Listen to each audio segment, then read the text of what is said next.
السلام علیکم ورحمۃ اللہ وبرکاتہ۔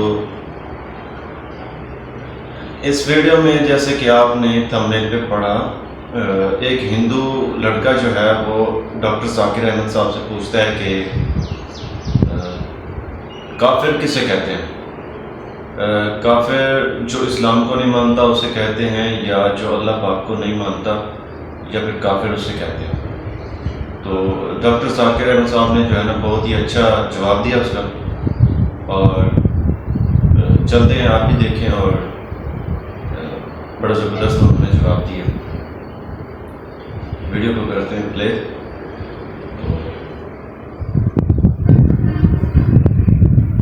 ہے کہ میں نے ایک شبد سنا ہے کافر، تو یہ کافر شبد جو ہے یہ ایشور کو نہ ماننے والوں کے لیے ہے یا اسلام کو نہیں ماننے والوں کے لیے ہے؟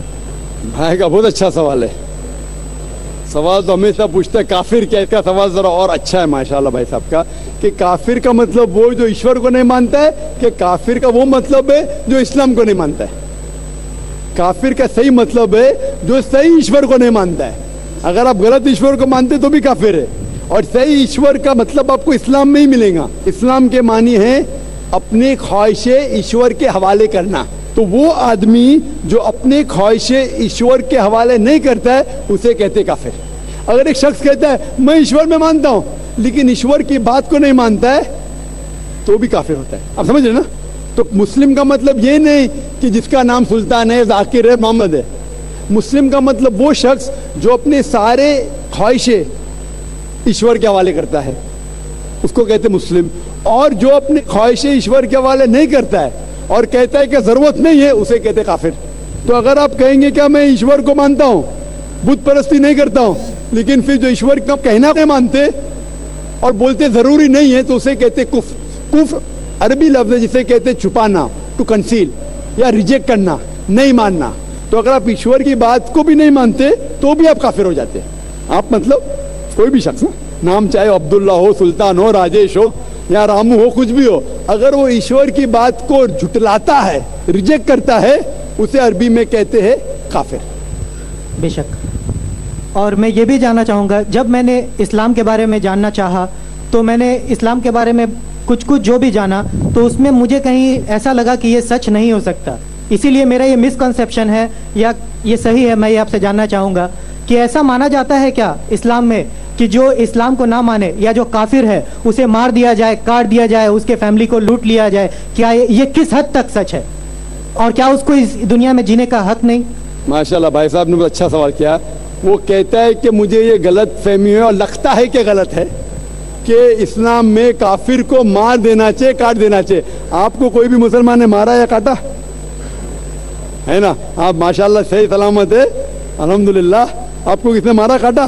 میں جاننا چاہ رہا ہوں کہ ایسا کہیں ہے لکھا ہوا ہے یا نہیں؟ Very good. یہ کیا ہوتا ہے کہ جو لوگ اسلام کے خلاف کتابیں لکھتے، مثال کے طور پہ ارون شوری کا نام سنے؟ ارون شوری جو منسٹر تھا چند سال پہلے، بہت کتاب لکھتا ہے اسلام کے خلاف، بہت مشہور ہے اسلام کے خلاف۔ لوگ کیا کرتے، قرآن مجید کی آیت اٹھاتے، آؤٹ آف کانٹیکسٹ، پس منظر کے خلاف لکھتے، اور ایک آیت جو بہت اسلام کی کرٹک اچھالتے، وہ سورہ توبہ کی آیت، سورہ نمبر 9 آیت نمبر 5، اور لکھتے ہیں کہ قرآن میں لکھا ہے جہاں بھی آپ کافر کو پائیں گے، انٹو بریکٹس ہندو، آپ ان کا قتل کرو۔ آپ اگر قرآن مجید کھولیں گے، ترجمہ پڑھیں گے، تو اس میں لکھا ہے جہاں بھی آپ کافر کو پائیں گے قتل کرو، لکھا ہے، لیکن یہ آؤٹ آف کانٹیکس ہے، پس منظر کے خلاف ہے۔ پس منظر جاننے کے لیے آپ کو آیت نمبر پہلے سے پڑھنا پڑے گا۔ سورہ توبہ سورہ نمبر 9 آیت نمبر 1 سے پڑھیں گے، وہاں لکھا ہوا ہے کہ مسلم اور مشرک مکہ کے، ان کے بیچ میں ایک پیس ٹریٹی تھی، ایک صلح تھی۔ یہ پیس ٹریٹی، یہ صلح ایک طرفہ مشرکوں نے توڑ دیا مکہ کے۔ جب اللہ تعالیٰ آیت نمبر 5 پہ آتے تو کہتے ہیں کہ ہم تمہیں 4 مہینے کا وقت دیتے ہیں، 4 مہینے کی مہلت، آپ سدھر جاؤ ورنہ اعلان جنگ۔ آپ نے صلح کی تھی، آپ نے صلح کو توڑی، 4 مہینے کا وقت تھا، سدھر جاؤ ورنہ اعلان جنگ۔ اور پھر اللہ تعالیٰ کہتے ہیں سورہ توبہ سورہ نمبر 9 آیت نمبر 5 میں، جنگ کے میدان میں جب بھی آپ کافر کو پائیں گے، مطلب دشمن، दुश्मन जब आएंगे जंग के मैदान में तो आप लड़ो, डरो मत। अभी कोई भी आर्मी जनरल आज की तारीख में, सिपा सलार, वो थोड़ी कहेगा दुश्मन आए तो भाग जाओ, वो कहेगा डरो मत, लड़ो, मारो। तो ये जंग के मैदान की आयत है कि आप जब देखेंगे तो डरो मत, मारो। जंग के मैदान में जब काफिर तुम्हें हमला करने आ रहे, मारो। और अरुण शूरी आयत नंबर 5 से उड़ी मारते आयत नंबर 7 में। उसने किताब लिखी वर्ल्ड ऑफ फतवास इस्लाम के खिलाफ। आयत नंबर 5 से जब मारते आयत नंबर 7 पे, 5 के बाद क्या आता है? 6 को खा जाते। क्यों? 6 में उसका जवाब है, उसकी बीमारी का जवाब है। आयत नंबर 6 में सूरह तौबा के अल्लाह ताला फरमाते कि अगर कोई काफिर सुलह चाहता है, उसे छोड़ो मत दो, उसे ऐसी अमन के जगह पर महफूज पहुंचाओ। क्या कहता है अल्लाह ताला? अगर कोई काफिर सुलह चाहता है, अमन चाहता है, उसे छोड़ मत दो, उसे संभाल के हिफाजत के साथ महफूज जगह पे जाके छोड़ो। Escort him to a place of security. आज का सिपा सलार सबसे दयालु क्या बोलेगा? दुश्मन को जान दो। यहाँ अल्लाह ताला कहते सिर्फ छोड़ो मत, ऐसी जगह पे लेके जाओ हिफाजत के साथ जहां वो महफूज है। समझ ना? तो ये कुरान क्या आयत है? तो इन लोग पसे मंडर के खिलाफ कोट करते। और जहां भी जिहाद की आयत है, जंग के मैदान में जब आप मिलते गैर मुस्लिम से, वो आपको कत्ल करने आ रहे, कत्ल करो। उसके बाद फौरन आप पढ़ेंगे सूरह अनफाल सूरह नंबर 8 आयत नंबर 60 के बाद 61 में लिखा है अमन बेहतर है। महाभारत में कत्ल करने के कितने श्लोक आते? कितने? हजारों, कुरान से कहीं ज्यादा। तो महाभारत जानते हैं आप ना? जब मैं हिंदू से पूछता हूं महाभारत में झगड़ने के कितने, लड़ने के कितने श्लोक है, तो वो हिंदू मुझसे कहता जिहाद है। के खिलाफ मैं कुछ नहीं कह रहा, क्योंकि हमारे धर्म में भी धर्म युद्ध है। सुनिए मेरी बात ना, धर्म युद्ध है बराबर। तो हिंदू मुझसे कहता है ये जो धर्म युद्ध है क्या है? बातिल के खिलाफ है। वो बातिल को झगड़ने का लिखेला महाभारत में। तो मैं कहता हूँ कुरान में भी वही लिखा है, किसका कत्ल करो? जो धर्म के खिलाफ है। आप समझे ना? धर्म युद्ध मतलब हक और बातिल के खिलाफ झगड़ा। तो बातिल को कत्ल करने का लिखा गया महाभारत में, वही लिखा है कुरान में। और भगवत गीता, भगवत गीता जानते? सबसे ज्यादा पढ़ी जाने वाली किताब भगवत गीता। श्री कृष्ण अर्जुन को सलाह देते हैं। अब जब भगवत गीता पढ़ते हैं चैप्टर नंबर 1 भाग नंबर 1 श्लोका नंबर 42, 43, 44, 45, उसके अंदर अर्जुन कहता है, झगड़ा होता है अर्जुन पांडवास और कौरवास। पांडवास 5 भाई, कौरवास 100 भाई। अर्जुन जंग के मैदान में हथियार को जमीन पे रखता है और कहता है मैं जंग के मैदान में निहत्था मरना पसंद करूंगा बनिस्बत अपने रिश्तेदार से झगड़ा करूं। उसके फौरन बाद, चंद श्लोक बाद, भगवत गीता भाग नंबर 2 श्लोका नंबर 2 और 3 में श्री कृष्ण कहते, क्या कहते? ए अर्जुन, तू बुज़दिल कब से हो गया? ये गलत ख्यालात तेरे दिल में आए कैसे? तू नपुंसक कैसा हो गया? इंपॉर्टेंट। श्री कृष्ण अर्जुन को क्या बोलते हैं? इंपॉर्टेंट, नपुंसक। कौन कह रहा है? श्री कृष्ण अर्जुन से। बुज़दिल कब से हो गए? क्षत्रिय का धर्म है लड़ना। फिर भगवत गीता भाग नंबर 2 श्लोका नंबर 31, 32 और 33 में कहते क्षत्रिय का धर्म है लड़ना। अगर आप नहीं लड़ेंगे तो आप सफलता पाएंगे नहीं। क्षत्रिय वो खुश नसीब है जिसे लड़ने का मौका मिलता है। और अक्सर लोग कहते, एतराज करते, इस्लाम के दुश्मन, क्रिटिक्स, हमारे अल्लाह के रसूल ने एक हदीस में कहा था कि जिहाद के मौके पे जब मुजाहिद जंग के मैदान में जाता है, उसका कत्ल होता है तो वो जाता है जन्नत में। लिखा है सही बुखारी में किताबुल जिहाद जिल्द नंबर 4 हदीस नंबर 46 कि जंग के मैदान में जब मुजाहिद जाता है, उसका कत्ल होता है तो वो जाता है जन्नत में। अगर वो जिंदा वापस लौटता है तो उससे दुनिया की दौलत मिलती है। अक्सर लोग बोलते कैसा मजहब है, लड़ने पे कत्ल करने पे जन्नत जाएगा, गलत मजहब है। लेकिन भगवत गीता पढ़ेंगे भाग नंबर 2 मंत्रा नंबर 37, 37, श्री कृष्ण कहते अर्जुन से, ए अर्जुन उठ के लड़। अगर तेरा कत्ल हो जाएगा तू स्वर्ग में जाएगा, अगर जिंदा वापस लौटेगा तो उससे दुनिया की दौलत मिलेगी। हू बहू जो अल्लाह के रसूल मोहम्मद सल्लल्लाहु अलैहि वसल्लम कहते हैं सही बुखारी में, वही भगवत गीता में लिखा है। तो अरुण शूरी जब तनकीद करता है कुरान के बारे में, उसने खुद अपनी भगवत गीता पढ़ा ही नहीं। अरुण शूरी ने महाभारत भी शायद नहीं पढ़ा। अगर महाभारत और भगवत गीता पढ़ा होता तो कुरान में मिस्टेक निकालता ही नहीं। अब समझ रहे? तो ये मिस्टेक नहीं निकाल रहा। मैंने कब का आप निकाल रहे भाई? میں ارون شوری کی بات کر رہا ہوں تو میں آپ کو جواب دے رہا ہوں. آپ نے بالکل صحیح فرمایا کہ یہ غلط فہمی ہے کہ لوگ کہتے ہیں کہ اسلام میں لکھا ہوا ہے کہ کافر کا قتل کرو. یہ کہاں نہیں لکھا ہے؟ یہ لکھا ہے جنگ کے میدان میں. تو آپ نے جو سوال کیا تھا کہ قرآن میں ایسا نہیں لکھا ہے کافر کو کبھی مارو, تو اتنے مسلمان آپ کو چھوڑتے تھے کیا؟ چھوڑتے تھوڑی تھے. یہ غلط فہمی ہے, آپ سمجھے نا. تو یہ غلط فہمی ہے کہ جہاں بھی کافر ملے قتل کرو, ایسا نہیں. یہ جنگ کے میدان میں جب آپ کو لڑنے کے لیے آ رہے, آپ کو مارنے کے آ رہے, تو آپ ان کو مارو. یہ ہے. Hope the answer the question. Mic number 3 سے خاتون سوال کریں. I'm Mrs. Hilary Phang, and this is the second question I want to ask you. That I've seen on the QTV, you're preaching very well and you're very convincing. But one thing that I have noticed in you, that you always say these words, do not criticize, but you do criticize yourself. America's this, America's that. So what is good for the goose is good for the gander. You should never criticize yourself. When you're preaching, do not criticize.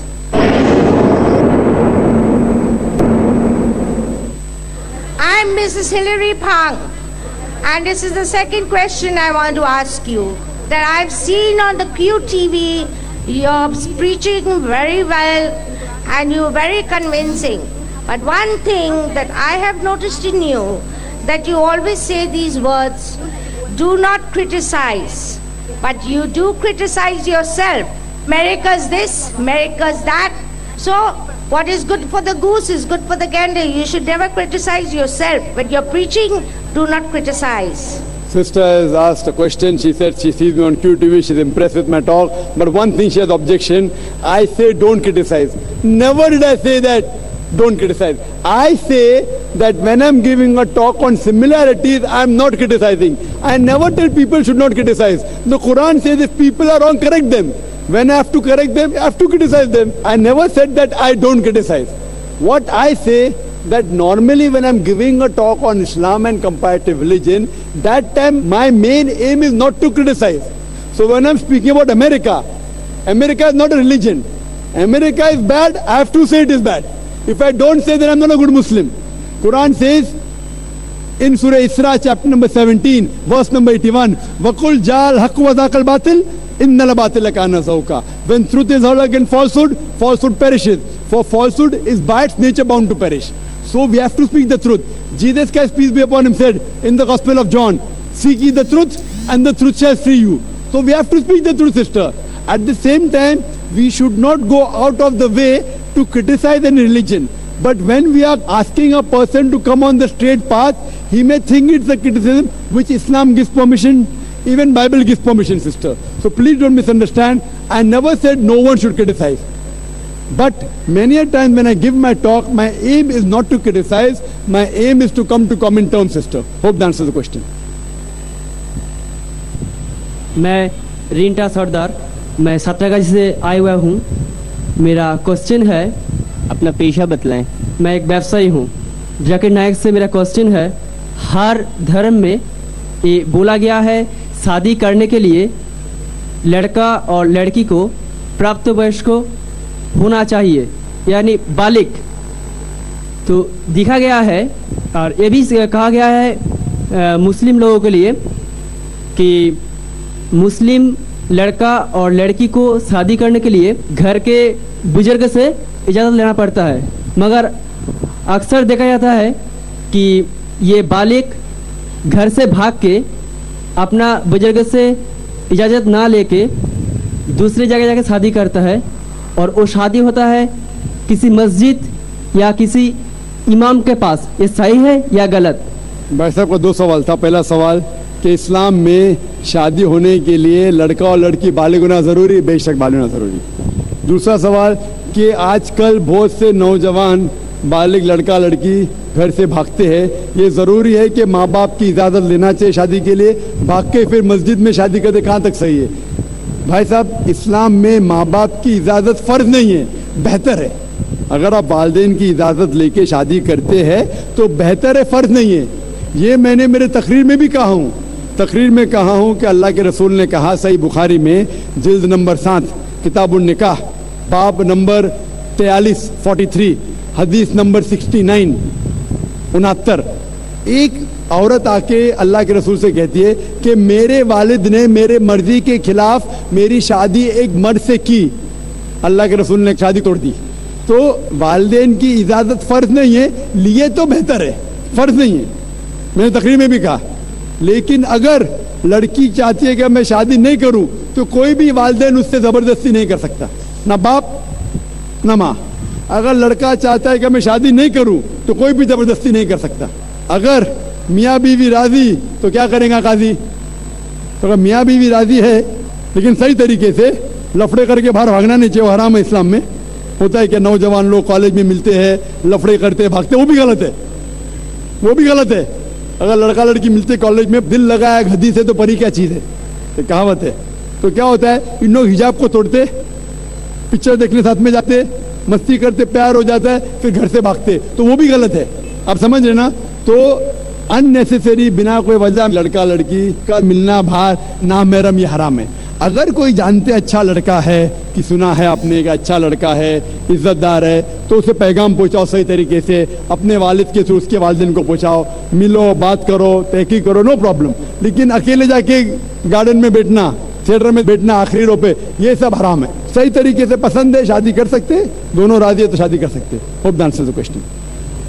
अगला question mic number 3 से। সালামালাইকুম, আমার নাম সপনা আছে। আমি বলছি কি যে আমাদের যে মন্দিরে পুজো করি, ঠিক আছে, তো আপনারা যে মক্কা শরীফ বলে ওখানে যে আপনারা যে নামাজ পড়েন ইটের মধ্যে, আপনারা ওখানে পড়ে আপনাদের নামাজ পড়ে কি উপকার হয়? इनका सवाल है कि जिस तरह से हम बुत परस्ती करते हैं, आप भी मक्का शरीफ में ईंटों की दीवार की बुत परस्ती ही तो करते हैं। बहन ने बहुत आम सवाल पूछा है कि आप जब बोलते हैं इस्लाम में बुत परस्ती हराम है, तो आप मक्का में जब जाते हैं, मक्का में भी आप संग असवद काले पत्थर को या ईंट को पूजा करते, तो क्या फ़र्क है? सवाल अच्छा है, आम है। इसका जवाब है कि इस्लाम में कोई भी काबा की इबादत नहीं करता, ना संग असवद की करता है।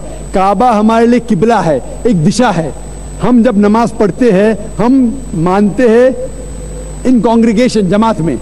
अगर यहाँ नमाज पढ़ने का है तो कोई कहेगा दक्षिण की तरफ देखो, कोई कहेगा शिमाल की तरफ, कोई कहेगा पूरब, कोई कहेगा पश्चिम, किस तरफ देखे। तो इस्लाम में जमात के लिए हम देखते हैं काबा की तरफ। कुरान की आयत है सूरह बकरा की सूरह नंबर 2 आयत नंबर 144 में कि जहाँ भी नमाज पढ़ो किबला की तरफ, किबला है काबा। और आप अगर नॉर्थ में रह रहे तो आप साउथ की तरफ देख के नमाज पढ़िए, साउथ में रह रहे तो नॉर्थ की तरफ, ईस्ट में तो वेस्ट में, वेस्ट की तरफ रहते तो ईस्ट में। काबा की तरफ दिशा है सिर्फ। और सबसे पहले मुसलमानों ने वर्ल्ड मैप बनाए थे, अल-इद्रुसी इन 1154। उस वक्त जब मुसलमानों ने वर्ल्ड मैप बनाई तो साउथ पोल ऊपर था, नॉर्थ पोल नीचे, काबा बीच में था। उसके बाद वेस्टर्न कार्टोग्राफर्स आए, मगरबी कार्टोग्राफर्स आए, मैप को उल्टा किया, north pole top, south pole down. उसके बाद भी अल्हम्दुलिल्लाह काबा बीच में है। हम जब मक्का जाते हैं उम्रा या हज के दौरान तवाफ करते हैं, सर्कमएम्बुलेशन राउंड द काबा, काबा के गोल घूमते हैं, क्योंकि वो अल्लाह का हुक्म है, हमारे रसूल का हुक्म है। और एक वजह मेरे दिमाग में आती है कि हर दायरे का, हर सर्कल का एक ही सेंटर है, उसके मानी अल्लाह एक है, खुदा एक है। और दूसरे खलीफा का कहना है, हजरत उमर रज़ियल्लाहु अन्हु का, सही बुखारी की हदीस है, जिल्द नंबर 2 किताबुल हज, बाब नंबर 56 हदीस नंबर 675 675। इस हदीस में हजरत उमर रज़ियल्लाहु अन्हु कहते हैं कि मैं इस काले पत्थर को चूम रहा हूं क्योंकि मैंने मेरे रसूल को चूमते देखा, वरना ये काला पत्थर ना मुझे कोई नुकसान पहुंचा सकता है ना कोई फायदा। ये कहना कि काला पत्थर ना नुकसान पहुंचा सकता है ना फायदा, ये सबूत है कि हम बुत परस्ती करते ही नहीं। उसके अलावा मोहम्मद सल्लल्लाहु अलैहि वसल्लम के दौर में साहबा काबा पे चढ़ के आजान देते थे। कोई भी बुत परस्ती करने वाला जिस बुत की वो पूजा करता है उस बुत पे चढ़ेगा? बिल्कुल नहीं। तो ये सबूत है कि कभी भी मुसलमान काबा को पूछते नहीं। Hope that answers the question. आखिरी राउंड माइक नंबर 1 से गैर मुस्लिम। Assalamu alaikum. My name is Roman Das. from Kolkata. I'm an export executive. My question to Dr. Mr. Zakir Naik, the follower of Ahl Hadith says, in Islam there are only two festivals, that is Eid al-Fitr, Eid, and Eid al-Adha, Bakrid, and there are no other festival in Islam. Is it correct? Please explain. And my second question is, in Islam, giving and taking interest or any kind of involvement with interest is sin. I mean, in Arabic it is called haram. Now, is it possible for any Muslim to survive without involvement in interest in the present world? भाई साहब का दो सवाल है. पहले सवाल क्या कि अहले हदीस कहते हैं कि इस्लाम में सिर्फ दो ही फेस्टिवल है, दो ही त्यौहार है, ईद उल फितर, रमज़ान ईद और ईद उल अधा, बकरीद. क्या सही है? कुरान और हदीस की रोशनी में सिर्फ दो ही त्यौहार है, दो ईदें नहीं बोल सकते. एक है ईद उल फितर जो रमज़ान महीने के बाद आती है, नया चांद दिखने के बाद. उसी तरीके से ईद उल अधा चांद दिखने के 10वें तारीख को आती है. ये दो ही त्यौहार है. उसके बाद जितने भी त्यौहार है वो कल्चरल है, depending upon the country and the area. But Islam में कुरान हदीस की रोशनी में सिर्फ दो त्यौहार है. आपका दूसरा सवाल कि इस्लाम में इंटरेस्ट, रिबा लेना देना हराम है, और अगर हराम है तो आज की दुनिया में एक इंसान कैसे रह सकता है, कैसे जी सकता है? कुरान में तकरीबन 8 जगह जिक्र आता है रिबा का, और कई जगह कहा गया हराम है. और खुसूसन सूरह बकरा में सूरह नंबर 2 आयत नंबर 278 और 279 में अल्लाह ताला फरमाते हैं कि if you give up not your demands of रिबा take notice of a war from अल्लाह एंड हिज रसूल. अगर आप रिबा को नहीं छोड़ेंगे तो अल्लाह और रसूल आपके साथ जंग करेंगे. यानी रिबा लेना हराम है. क्यों हराम है? आप मेरी तकरीर सुनिए. Interest free economy promulgated by the Quran. आप कहते हैं कि आज की तारीख में, आज के माशरे में क्या रिबा के बिना इंसान जी सकता है? मैं जी रहा हूं आपके सामने. मैं रिबा लेता भी नहीं, देता भी नहीं, सख्त खिलाफ हूं. अरे भाई आप बोले इंसान को दुनिया में इंटरेस्ट के बिना लेना पॉसिबल है, मैं नहीं ले रहा हूं. और अल्हम्दुलिल्लाह कई मुसलमान नहीं लेते. मैं ये भी जानता हूं कई मुसलमान लेते, वो हराम करते. रिबा लेना और देना, taking interest and giving interest is हराम. It is one of the biggest sin in Islam. Interest is prohibited, रिबा इज हराम. For more details, refer to my video cassette, Interest Free Economy promulgated by the Glorious Quran. Hope that answers the question. जी, video आपने देखी. Comment section में ज़रूर बताएं कि video आपको कैसी लगी. तो इस तरह की अच्छी अच्छी वीडियो देखने के लिए हमारे चैनल को सब्सक्राइब कीजिए और बेल आइकन को ज़रूर प्रेस कीजिए ताकि हर न्यू आने वाली वीडियो आप तक पहुंच सके. मिलते हैं नेक्स्ट वीडियो में इंशाअल्लाह. अल्लाह हाफ़िज़.